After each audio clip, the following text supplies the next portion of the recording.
This is Booking It to Financial Freedom, show number 28. You know, you're walking in a forest, somebody's trying to chop down a tree, and you're like, geez, that looks like it's hard work. And they're like, yeah, I've been, at it for 5 hours. This is a really hard job. And you, as the person observing, say, well, why don't you stop and take a break and sharpen your axe? That might help. And they're like, oh, I can't. I'm too busy trying to chop this tree down. Yeah, you are the saw, right? Mm-hmm. You're the axe. If you don't take the time to take care of yourself now, the rest of the world's going to pass you up. Your mind is a muscle. It has to be worked. That's so easy to just be wrapped up in the day-to-day minutia, which we've talked about before, checking off the to-do list, putting out all the fires, because that's easy stuff to just get done and say you've accomplished it, instead of sharpening your axe, building the tools in your toolkit to give you the tools that you need to solve the problems in the future. Welcome to Booking It to Financial Freedom, where we explore literature from some of the most successful experts in their field to help you build a blueprint for personal growth and financial freedom. Join us as we examine a new book every month and break down key concepts to help you get out of the rat race and on track to start building a life better than you ever imagined. Hey everyone, I'm your host, Amanda Schneider, realtor and investor, and I'm here with my co-host and teammate, Jamie Booth. Hey, Jamie. Hey, Amanda, how's it going? Good. I have to think of a different opening. Maybe. Yeah, I always say, hey, Jamie. I know, and I always say, hey, Amanda, how you doing? That's our shtick. Yeah. Oh, man. We kind of made the joke over, I don't think we talked about the weather last episode, but for several episodes before that, weather was a hot topic for us. I'm sure people are wanting an update. Oh, yes. So the people will be happy to know that weather in Colorado is starting to return to almost normal. Mm-hmm. It's still kind of crazy, but I think it's starting to look more like our normal summer afternoon thunderstorms as opposed to, 40 days of rain, And hot. People were starting to build arcs all around us. They were getting ready for the flood because the rain was never stopping. So It's nice that it's a little bit more normal now. But yeah, I've known a lot of people that have had like flooding in their basement. I mean, it's caused a lot of issues just because we don't normally get that. Yeah, it's like 100-year rainfall that we're having. It's been relatively insane. It's just not us complaining about the weather. Yeah, it's true. It is beautiful here in Colorado. And now it's normal where it might get to be 85 or 90, but if you're somebody who's from a humid climate, it is a way different 85 and 90. It's a dry heat and you still enjoy being outside even when it's 90. Yeah, I mean, I talked about this in a couple episodes ago that when I'd recently gone to Ohio, and it was just 85 with 90% humidity it's rough. It feels much worse than 100 with 10% humidity. Mm-hmm, I'm telling you, it's a huge difference. Yeah. It was like going to a swamp, but I love it. It's nice and green. True. So now that the weather is kind of normalizing, what are your future plans for the summer? Well, one of the things that I had set for goal that I had set for myself is coming up soon because I've been basically just monitoring the snow melt on Pikes Peak. So I told myself with 1,000% I will climb Pikes Peak this summer because I've intended to the last couple of summers, and it's just one excuse after the other, and I'm not going to allow that to happen. So with the snow almost being completely melted off, I'm going to be climbing Pikes Peak here in the next few weeks. So I'm looking forward to that. Which side are you going on? Are you doing the crag side, like the incline side, or the other side? Incline side. So you're going to do the whole, because it's like 26 Well, what I'm going to do, miles. I'm going to go up to the tree line because, again, with the afternoon thunderstorms, that is a real threat here in Colorado Springs, especially when you're above tree line. So what I'm going to do is just start super early and stop there's like a shelter like right at the tree line. Mm-hmm. So I'm just going to stop there for the day, camp there for the night, and then finish the climb the next morning. Nice. Some people will go up there at like 3 a.m, get all the way up and down in the day, but I don't know. I just another excuse to camp too. Yeah. So it is kind of risky. We've done the backside where I think it's 12 or 14 miles round trip. Yeah. So that one you can easily do. Like you leave at like 5 a.m. and you're done and back by noon. But yeah, if you're doing the whole 20, I think it's 26 miles or 24 miles, it's far. If you try to do that in one day, you definitely usually get caught in a severe rainstorm. Yeah, definitely the threat of getting caught out in the open during one of those afternoon thunderstorms. That's the most dangerous part about it. It's not necessarily the climb. It's just being exposed to the lightning. Mm-hmm. Yeah. So I feel like this intro is about all the cool things in Colorado. Well, yeah. I might as well keep going. You got friends coming in. We do. Is it this weekend? Yes. Yeah. Okay. So they'll be here for a whole week. They're coming from New York, have never been to Colorado, and they're bringing their they're in for a treat. 3 kids. Yeah. So we're trying to decide, we're asking them, do you want to just stick around Colorado Springs because there's tons of things to do here? Do you want to go out? They had mentioned going to the sand dunes, which is cool. I personally think it's a little overrated. It's cool for, maybe a day trip, but it's just a bunch of sand. And it's at this time when it's hot, you have to go real early in the morning. But there's so many cool things to do here, like Cave of the Winds. That's my favorite thing to do. With Garden of the Gods. Come into town. Yeah, obviously Garden Tons of of the Gods. hiking trails. Yeah, so we'll probably do a lot of that. We have a great zoo here. I'm not the biggest fan of like animals in captivity, but I think they do a really good job here. And so, yeah, the zoo is very unique, especially the elevation that it's at. I'm laughing at the zoo thing because when I'm on road trips, my family and I, we have a tradition. We listen to a couple different podcasts. One of them is a comedy podcast. And I give a shout out to the Spitballers. If you guys have never heard that, it is so funny. But there was a little section in there in one of the episodes I just listened to recently. They do these crazy situations and funny stuff. It's one of the most popular comedy podcasts on every platform. But they had a little section there talking about if you had 3 hours in a zoo and you had access to any of the, there was no restrictions, where would you go and all this stuff. And it was just hilarious. They're talking about like, well, I think the main reason those barriers are there is so you don't die. They're Right. like, where are you going to go? Hang out with the cheetahs? Yeah. Like if you were able to, like, what are you going to do? I don't know. It was just hilarious the way they broke it down. But when you were talking about the zoo, I just kind of giggle. One thing that is really cool about this zoo is they had dog days at the zoo, and so I was able to bring Drover, and I went with a friend of mine who has a dog too, and that was actually really fun. So Drover saw all the different animals. Speaking of Colorado and dogs, like that's something. Colorado is such a dog-friendly state. Yeah. And I've never lived in anywhere where it's like almost fine to take your dog anywhere you go. And then living here for the past couple of years, and I got a dog named Chewy, and I like to, I hate to board him if I don't have to, and I took him on this road trip to Ohio with us, and it's like, after you get kind of used to Colorado, and then you go somewhere else with dogs, you get that sense of like how much freedom we have here, because it's so frustrating when you travel with a dog and, we have him and it's like, you can't take him here, you can't take him there. Even in the state park, it was like, we had a pet friendly cabin and, dogs weren't supposed to be in the other area. It's just crazy how much of a nightmare it can be to travel with your dog outside of Colorado. We love our dogs here. It's like they're children here in Colorado. So kind of reminds me of England too, because England is very dog friendly place too. That's great. Yeah. Cool. Well, let's get into it. We are going to just quickly cover habits 4 and 5, which we chatted about last week. So you want to just kind of briefly go over I'll start with habit 4? habit 4. And habit 4 is think win-win. So we talked about how, you should approach all these different interpersonal relationships, business dealings, all that stuff with a win-win attitude. And basically it says that true success is not about achieving victory at the expense of other people. It's creating a win-win situation where all parties involved can benefit and feel satisfied. Yeah. And, we were talking last week about how that's our goal in real estate, whether it's real estate investing or dealing with our clients and other, agents, clients and stuff. It's always a good feeling when you can walk away where everybody feels like they benefited and one side didn't feel like they got the short end of the stick. Yep, no one likes that feeling. So yeah. And then we had habit 5, which was seek first to understand, then be understood. And this is just the basic premise of this is being empathetic. So really trying to be in that person's shoes, understanding where they're coming from and really letting them express themselves and listening rather than immediately thinking, how am I going to respond? Or only half listening, giving them your full attention. And then even paraphrasing and repeating back what they've said to you so that they can truly know that you have understood and that you correctly understood what they were saying, and avoiding autobiographical responses, which is you're telling me a story and I immediately take it over and say, oh, well, when that happened to me, this, because that's not showing that you're truly listening to the person. It's now bringing it all back on you. Yeah. I walked uphill both ways to school back in my day. Exactly.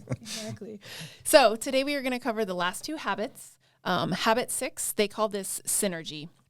And again, as we've said, each of these habits build upon each other. And so habit 6 and 7 for sure. Synergy is basically bringing everything together that we've talked about for a power of collaboration and creativity to work together to achieve whatever goal it is, solve whatever problems we're trying to solve. And this really involves having to embrace diversity and accepting that person for who they are and understanding their point of view so that we can come to a mutual agreement. Yeah, this chapter resonated with me in a couple different ways. We've talked about this kind of stuff in the past. Like one way you could look at the synergizing thing is to understand that you're not the smartest person in the room. All right, so understanding who you're surrounded with, what their strengths, what their weaknesses are, all that good stuff. I like the example that it was a story. It's an actual story. It wasn't, I can't remember who it was written by or whatever, but it was about the animals. Oh, yes. Yeah, so they decided they were going to start this coalition or whatever where there was like a hawk and a bunny and all these different animals that you could clearly identify that, like, the hawk is good at flying and the bunny is good at running and the duck is good at swimming. And in the example, they basically created this environment where they all had to be good at each other's skills, right?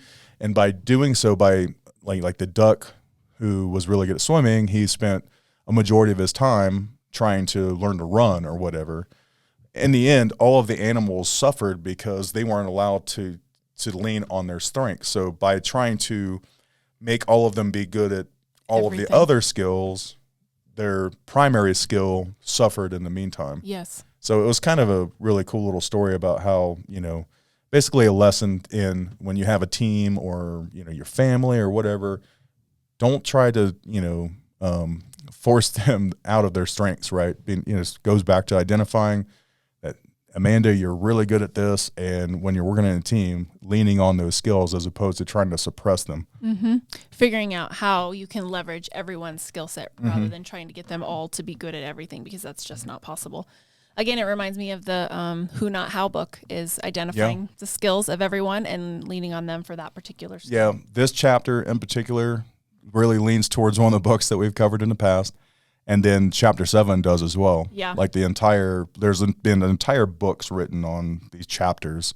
So it's kind of neat to see how that, when was this book written again? 30 years ago? Yeah, if not even longer than that. Yeah, so it's really cool to see these core concepts, especially like in chapter 7 when we're talking about, it spawned, I don't know if, the Miracle Morning took their ideas from because this book was obviously written sooner or like a lot earlier than that. Yes. But it's neat to see that people have, really dug into some of these topics. And I bet you're right, because I'm pretty sure that in the beginning of the Miracle Morning, he talks about when he first kind of tries to get out of his funk and he's starting to run, he's listening to something. And wasn't that from Stephen Covey? I'd have to go back and look, but it's been a while since we covered it. Yeah, I feel like that's one of the people that he references that kind of helped get him out of his funk. So. Oh, another thing, I think it was in Synergize, the Habit 6, they were using a real estate. It was clearly like a real estate conference or whatever, where all of the agents were competing against each other, and then we had like the top 20 agents that got rewards. Yes. But then they I couldn't say for with any kind of certainty, but it just we work for Keller Williams, so it sounded to me like he was attending like a Keller Williams conference, maybe. And then was like, you guys should really change up how you reward your agents and all that stuff. And they made a big change. And it was just kind of cool because talking about how the Miracle Morning may have tied back into chapter 7 of this one.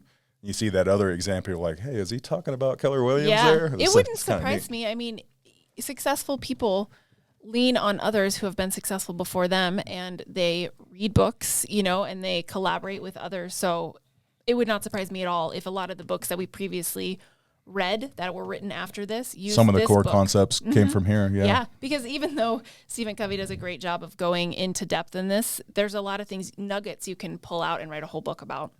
For sure. So, and we've talked about this before too, but I think a core concept is that you really have to be open-minded and vulnerable in this stage. Again, admitting what you're not good at and seeking those that are better at it and asking them to come in and collaborate with you. I think that's huge. You can't assume that you know everything and that you can do everything. Yeah, especially for the A-type personalities who want to take on all of it. They don't want to delegate any of their tasks. We've talked about this in the past. It's like sometimes you just got to let it, go to someone who's probably more capable than you are. You're not the best at everything. So if you have somebody that's on your team that is really good at something, being a good leader is identifying the fact that that person is really good at that thing and letting them and trusting them to do it. Yes. Yeah. And seeking out different perspectives, just because you're maybe bringing on a new teammate and you have kind of a system of way things work, always still asking, please share with me any improvements you think I can make on this system, or how have you done this in the past? Because by asking those kind of questions, you just continue to improve on systems. As you are collaborating and stuff, it's not something where it's like, this is now how we do it and this is how we always do it. It's always asking those questions for feedback and open-mindedness. Yeah, and if you don't do that, you're dooming yourself to not, growing as a unit, as a company, as a organization, whatever. And then you might get passed up because that if you put your nose to the ground and you're stuck in your ways, the rest of the world's going to pass you up. So you have to be open and flexible. Yeah, you were talking about Keller Williams, so that just kind of reminded me that, Keller Williams the brokerage started in the 80s, and they actually rebranded a couple years into opening their brokerage as a technology company, because that's really kind of when the use of technology started in, the late 80s. Having like an at-home computer, things like that was starting to be something that people had. And so they saw that need to just kind of change with the times and completely rebranded themselves as a technology company. And that's why we have so many different, like we have our own CRM in Keller Williams, different softwares and stuff that other brokerages don't have, because they saw the need for that. So, and they would have never thought to use that if they weren't open-minded and bringing in other people and other specialties, because you don't always think of technology and real estate as being something that work hand in hand. Right. But they do. Yeah, a lot of people think that agents are going to be replaced by technology, but I really don't see that happening. Gosh, I hope not.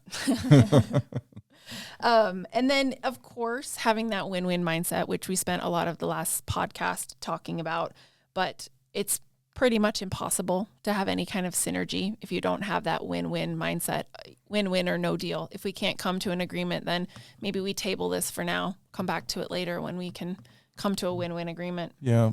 Especially in like a team environment where if every member of that team doesn't feel valuable, or if they're, contributing to the overall mission, then they're going to kind of shut down. So, bringing the win-win to like a team perspective, everyone should feel like they're contributing, that they're valuable to, whatever it is that you're trying to accomplish. So, that's very important in that type of setting as well. Yeah, completely agree. Okay, so I think that brings us into habit 7, which is sharpen the saw. I love this chapter. I loved the analogy that they used right in the beginning, where they basically said, you're walking in a forest, somebody's trying to chop down a tree, and you're like, geez, that looks like it's hard work. And they're like, yeah, I've been, at it for 5 hours. This is a really hard job. And you as the person observing say, well, why don't you stop and take a break and sharpen your axe? That might help. And they're like, oh, I can't, I'm too busy trying to chop this tree down. Which that totally resonated with me, because that's so easy to just be wrapped up in the day-to-day minutia, which we've talked about before, checking off the to-do list, putting out all the fires, because that's easy stuff to just get done and say you've accomplished it, instead of sharpening your axe, building the tools in your toolkit to give you the tools that you need to solve the problems in the future. Yeah. And kind of what we alluded to just a little bit ago is this whole chapter kind of ties into the miracle morning, right? And the whole sharpen the saw concept is basically you are the saw, right? You're the axe. Like if you don't take the time to take care of yourself now, you're only going to be trying to scramble to do it earlier. Like they use the health thing. Like you can't afford not to exercise depending on what your schedule and, all that stuff is, but you can't afford to not exercise. Right. Because your health is just going to dwindle. And in 15 years, you're going to be in such bad shape.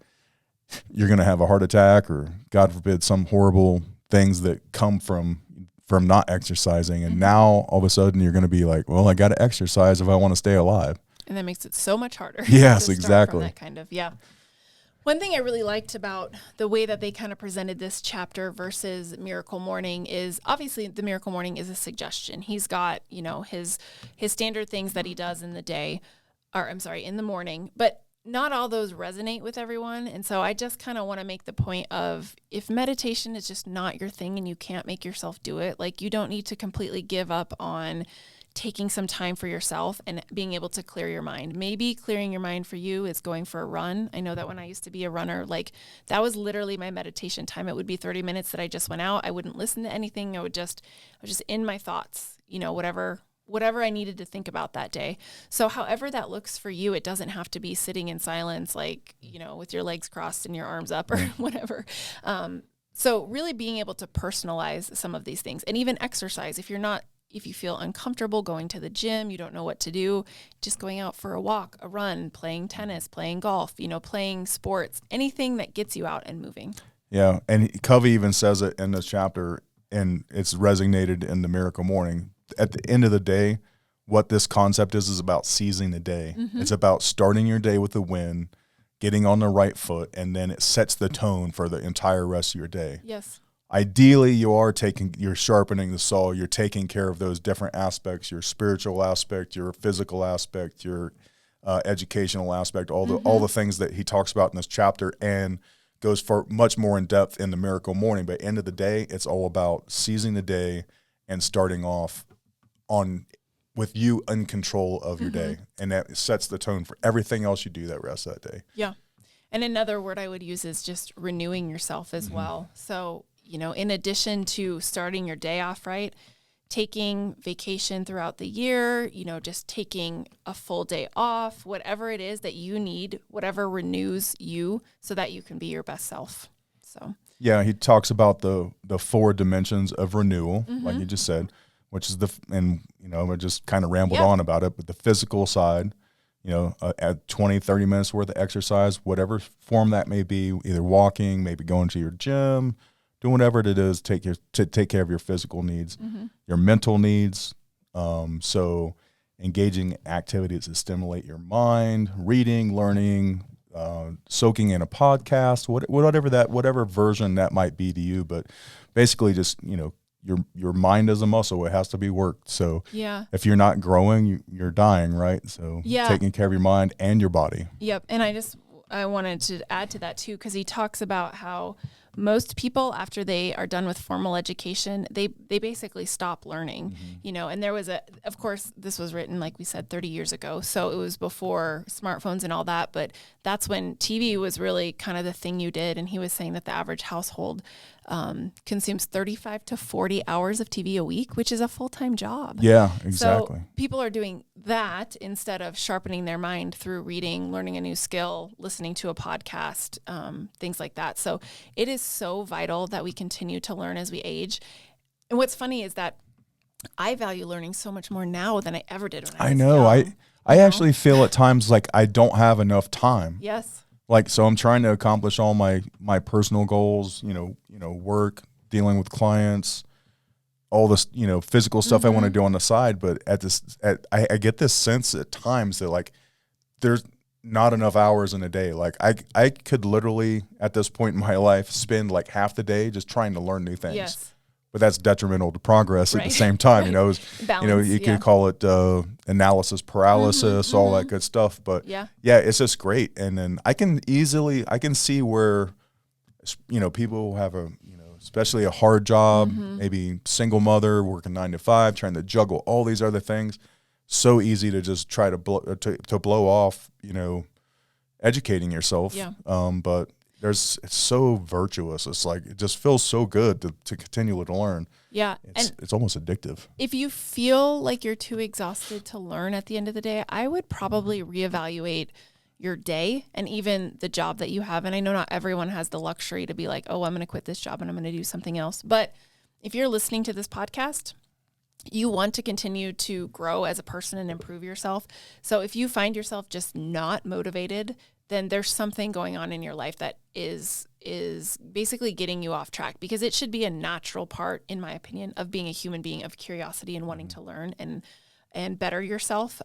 So just kind of doing that gut check of why that's happening for We've you. also talked in the past about, how our discipline is not it's a limited resource and all that stuff. So if you are having, like Amanda said, if you're struggling to find time for some of these activities, assess when you're doing things, because our willpower diminishes by the end of the day. Great point. Maybe, if you can find the time to do your miracle morning, or even a 30-minute, extra time you can set aside for yourself first thing in the morning, that would be extremely helpful to your personal growth. Yeah. And any habits that are maybe distracting you from doing these types of things. Like, for instance, if, the answer to a stressful day is going home and grabbing a beer, which I totally get, but drinking that beer is going to relax you and kind of unmotivate you. So, maybe just evaluating some of the priorities in your life, and also restructuring, maybe you save that beer until after you've done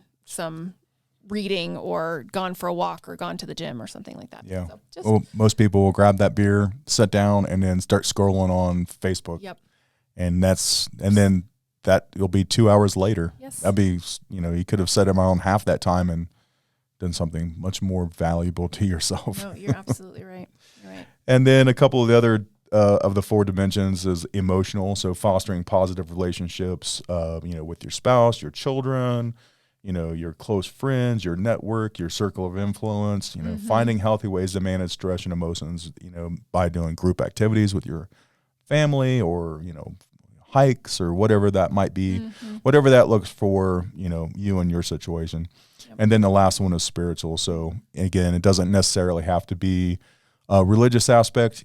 Some people find, their spiritual aspect in just being close to nature, or, whatever that looks like. But it's no matter who you are, that is a dimension that you have to help maintain. And it talks about balance in this section too, that I kind of keyed in on, and we've had in-depth conversations on the illusion of balance. But at the end of the day, you still have to try to maintain all 4 aspects of these. So if you're so you could be, a bookworm, say you're taking the mental aspect of it, and you just educate yourself for 15 hours a day, and you don't do anything else. Your physical side is going to be neglected. Maybe your emotional and your spiritual side. So even though balance is an illusion, you still have to try to maintain all of these aspects. So if you're neglecting one side, the other 3 are going to be diminished because of that. Right. And I think, the balance is an illusion. I think that came from The One Thing. I can't remember which book. But I think it was The One Thing. Yeah. So he was just saying it's not possible to be in balance at all times. But I think he does a good job of explaining that if something gets out of balance, you focus on the thing that needs to get done in the time, and then you a counterbalance. That's what he called it. Then you counterbalance. And so now you're back to, paying more attention to your family. Like, say you had a work trip and now you're gone. And like, obviously that you don't have balance right then, because you're not seeing your family all the time. Maybe you can't work out because you're traveling, et cetera. Well, you come back and you get back into your routine. You go to the gym, you spend time with the family. So it's really just paying attention to these 4 important dimensions and trying to keep them in balance and shifting when they're not. Yeah, and ideally, in a perfect world, we would keep balance as much as close as possible. But you have to understand that sometimes, and I think he talked about this in The One Thing, is like sometimes you have to forego balance to achieve certain things. Like you have really big goals, but it's all about understanding that you have neglected those other things, and then you have to take a step back, and then you have to re-engage and try to bring balance back to your life. So yes. Yeah. So he talks about kind of the core principles of putting habit 7 into practice. And we've talked about a little bit of these already, but we already talked about renewing, making a conscious effort to allocate time for activities that really enhance you in all the areas that Jamie just talked about. For me, bringing tennis into my life has been huge, because it's something, I think I'm somewhat of an obsessive person. So you give me, just work and I will just work. Like that's all I'll spend my time doing. But that's, again, I'm completely out of balance. Then I have no personal enjoyment and no, physical if I'm not also working out. So bringing tennis in, like it's given me something else to look forward to and have a goal, other than just work. Yeah, and then, obviously you're getting a physical benefit out of it, but you're also most likely getting a mental benefit out of it too, because if you are constantly worrying or constantly grinding, that's just detrimental to your mental health. So being able to just kind of focus on tennis for a couple hours a day, you get your exercise, you clear your thoughts and all the other stuff. And matter of fact, they even talk about, they talked about Teddy Roosevelt. I think in this section, there was another one. Winston Churchill and a couple other examples where they were like, Winston Churchill during World War II, even he would take breaks to go do leisurely activities. Yes. And the thing was Teddy Roosevelt, the example he used, he would while he was at the White House every afternoon, he would take time off and Teddy Roosevelt was kind of, he's not your typical president. He would do wrestling and boxing matches and do all these crazy physical activities you wouldn't imagine a president doing today. But he would take time off to go hunt and stuff too. And I think he said it was when he was fishing. I think that was FDR, but was it FDR? No, it was FDR who would go fishing. So he would take time off of his busy schedule, go fishing, and that's when he was fishing is when he actually came up with the idea of the what was it? What was that big? Oh crap! Anyway, came up with a really good idea. Some presidential thing. Yeah, but it was the same with Abraham Lincoln too. They said he went to the theater 100 times during his presidency. Yes, that he would also do that. And then there was another example that I remember listening to, and I was like, oh, I want to talk about this on the podcast, where the only time that the guy thought of the idea was when he finally, I know what it was. It was Sean Covey. So he gave, at the end of this chapter, he talks about how Hamilton is his favorite play, musical, by the way, I didn't really love Hamilton. Sorry for those of you that loved it. But anyway, it was his favorite play. And he was saying that the, what's the director's name? The guy who wrote it? I can't think of his name, but everyone knows him. He did not come up with the idea of Hamilton until he finally because he had a lot of other plays that he had written. He went on vacation, was reading a book about Hamilton just for leisure, and that's when the idea of the musical Hamilton came into his head. Hamlet or Hamilton? Hamilton. Yeah, yeah. Have you not seen that musical? No. Everyone freaking raves about it. Yeah. But I don't, personal side note, I don't love it because it's not accurate history. That's why I don't like it. But anyway, it doesn't matter. But that's how the idea came to him, is when he was reading a leisurely book, trying to take time to renew, and that idea popped in. Yeah, after all that rambling about presidents and all that stuff, the basic point is, it's when they took their time off and they did their leisurely activities is when they come up with some of their most brilliant ideas. So it's really important that you can find that, peace and boredom, which is very important too, because I think they talk about how children, I've talked about this in the past, maybe on the podcast, but children of these days are not bored, right? Because they're constantly engaged with technology or whatever. Yeah. So in your boredom is when you're bored, usually is when you're most creative. Yes. So these guys are able to take off. Like I said, they just go fishing, and then suddenly brilliant ideas come to you. And I think it Sean Covey? I think, yes, it was Sean Covey. He was saying that he has, in his family agreement, they had an agreement of how much time they were all allowed to have screen time. And I think it was 4 hours a day, which might sound like a lot, but it's not, because we've got screens all the time. So they were allowed 4 hours a day of screen time. So they could not have any screen time in the car, because when they're all in the car together, it's family time. They couldn't have any at the dinner table, and they had to charge their phones. They all charge their phones, on the table. They couldn't take it to bed. And so just laying some ground rules around that, because I find myself too, like if Lindsay's driving and I'm sitting in the truck, rather than having a conversation with him, I pick up my phone and scroll through Instagram or whatever. And it's like, really? Why wouldn't I just spend quality time having a conversation with him? So it's hard with the way today's society operates. It's just goes back to the boredom part. Even, we, as the age that we are, it's becoming harder and harder to be bored. Yeah. So if most people can't go to the toilet without having their phone in their hands. True. You can't even be bored for 5 minutes. You can't even sit there with your own thoughts. You got to scroll through Instagram or Facebook every waking minute that you're not actually engaged doing something else, which it's really detrimental to everybody, really. Yeah. And I think that's what prevents us from being in, was it quadrant 2 or 3? The one that's 2. 2. So it's important but not urgent. That's what takes us away from being in quadrant 2, because that one isn't urgent. It really takes time and thoughtfulness to be in that quadrant, which we are not used to having, because we're constantly entertained and just constantly quick scrolling through Instagram and watch a couple reels. Now I'm going to do some work. It's just one thing after another, rather than truly taking the time. Speaking of quadrant 2, this whole chapter is based on you trying to live your life in quadrant 2. Yes. Right. So, Yes. you know, back to the fitness example is like, the reason why a lot of people don't exercise regularly is because we don't feel like it's an urgent thing to do until it is an urgent thing to do. And now you find yourself in quadrant 1. You've put yourself in a situation where you have some really bad health side effects or whatever. Now you're not in 2, you're in 1, and you're trying to mitigate some kind of health emergency. Yep. Same with eating healthy, you know, striving to eat healthier. Same thing. Yep. Awesome. Yeah. So I think we were talking about, ways to put in the principles of habit 7 into practice. So another thing, and you know, common theme throughout, again, is just personal development. So setting goals of how you want your life to be, seeking feedback from others, which is huge, really kind of checking in and even having an accountability partner of these are my goals.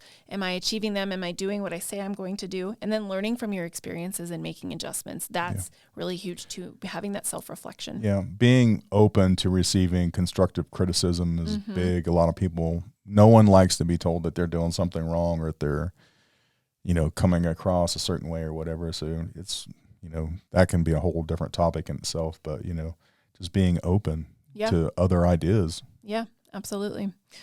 Is there anything else you wanted to say about habit 7? There's a few other things we could talk about kind of towards the end of the book, but. No, I mean, yeah, we've kind of covered this topic quite a bit, especially when we did 4 whole podcasts kind of on this particular topic. But it goes back to our point that we were saying earlier, is just like just how important these concepts really are and how we all should be implementing them in our lives however we can, in whatever form that looks like. Like, it doesn't have to be a full hour in the morning. It could be 30 minutes in the evening, even after you've got all your all of your hectic life stuff, if you have enough discipline at that point to even do it. But, you know, going back to our discipline is not unlimited. Yeah.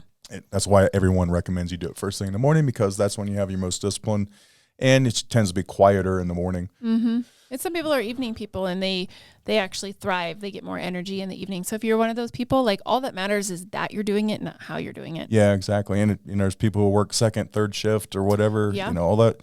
It's all about taking care of yourself, staying in quadrant 2 as much as you possibly can. So, and then also with 7, it helps you basically keep all 7 habits kind of harmonious with each other, right? So you're taking care of yourself, but it enables you to live your life practicing all 7. Yes. All 7 of the highly effective habits, right? So yeah, and as we've chatted about, this book is really about habits building upon each other, but it's secular, where you go through habit 1 through 7, and now you've renewed. Now I'm going to go back to habit 1, and I'm going to start going through them again, because every time you're going through all of the habits, you're learning and implementing new ideas, et cetera, et cetera. So it's not something you just do once and move on. No, it's a never ending cycle. And I think we mentioned this in the first episode we started talking about this book, is he makes it clear in the beginning of the book that this is a book that you shouldn't just read once and forget about it. It's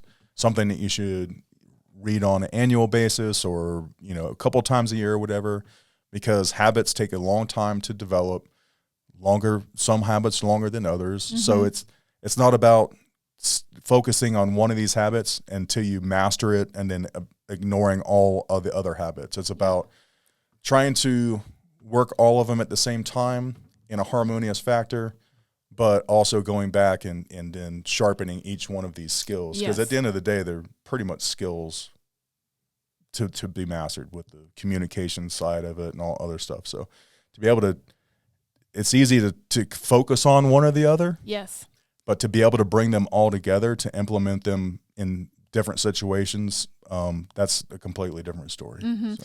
I'm going to use a tennis analogy, but I think it's a lot like learning a new sport is you can be kind of capable of the sport. So if you're generally athletic, like, you can go over there. I like where you're going with this. Yeah, you can hit the ball back and forth, whatever. But as you start to get more interested in the sport, maybe you have a coach and they're starting to teach you some technique. Now you're working on that technique and you're continuing to hone that in. And once you've got that skill, now they show you a new skill. Like in tennis, it's being able to hit spin and being able to slice, being able to have different types of serves. So just continuing to build upon each of the skills until they happen naturally in a game. And now I'm hitting a ball with a slice. I'm hitting it with, No, whatever. absolutely love that. Thanks. You can go play tennis without being a master at each skill. Yeah. Right. You just start now. And then, like you said, you start working on your overhand or whatever, your serve and all this other stuff. Yeah. And as you get better with each aspect, it all comes together. So core concept ties directly with this book. That was a great one. Good. I'm going to just real quickly go over each of the habits, just since we don't do this for every book, but since this is such a, each habit builds upon each other, I think it's important that we highlight each of them. Yeah. So habit 1 is being proactive, focusing and acting on what you can control and influence instead of what you can't. So again, staying within your circle of influence. Habit 2, begin with the end in mind, define clear measures of success and plan to achieve them. Habit 3 is put first things first, prioritize and achieve your most important goals instead of constantly reacting to urgencies or letting other people dictate your day for you. Habit 4, think win-win, collaborate more effectively by building high trust relationships. Habit 5, seek first to understand, then to be understood, influence others by developing a deep understanding of their needs and perspectives. Habit 6 is synergize, develop innovative solutions that leverage differences and satisfy all key stakeholders. So, bringing everything we've learned together to work with others. And then habit 7 is sharpening that saw, increasing motivation, energy, and work-life balance by making time for renewing activities. So there we have it. Yeah. There's a couple good resources at the end of the book. So once he finishes with chapter 7, there's still a couple chapters after that, or appendixes, that I think are really valuable. So one of them, Sean Covey gives a workshop called The 7 Habits. And in that workshop, he talks about 21 highly effective practices that you can use with these 7 habits. So each habit, he breaks down maybe 3 or 4 practices for each habit. So that's in the book, and I would definitely recommend looking at that. And then there's also a day in the life of quadrant 2, which I think is great. And it truly shows you how to stay within that area of not urgent, but important. Yeah. We want to try to live as much as our life as we possibly can in quadrant 2. Mm-hmm. Yep. So, yeah. Cool. Awesome. So, yeah, it was a great, this is a great book. I mean, it's held the test of time. And we talked about the fact that entire other books have been based off just a couple of these principles. Yes. So, I mean, it just shows that this is a really powerful material, and highly recommend anyone to read it. I know I'm going to probably go back in the next couple of months and try to, redigest all the material, because, if you can get master over the certain aspects, like your miracle morning, taking control of your day, and then implementing these 7 habits, and it's all about trying to design what your life, what you want your life to look like. So, if you could master a few of these core concepts in a couple of these books, you're going to be better off than you are, today. So. Agreed. And something that I hadn't mentioned, and I think it's probably in the written version, but I usually read the Kindle version in addition to listening to it. But at the end of most of the habits, they have a page or 2 of activities you can do to help you get in the mindset of doing that habit. So if you haven't read the book yet and you're kind of struggling with putting some of these concepts into actual play and actually implementing them in your life, at the end of each habit, it gives you examples of things you can think through and ways that you can try to implement the habit. So yeah, and obviously we ramble on a lot during the podcast sometimes, but this book is also like just chock full of diagrams and stuff to help you understand some of the concepts. So it's really good. The hard copy or the digital copy would be definitely.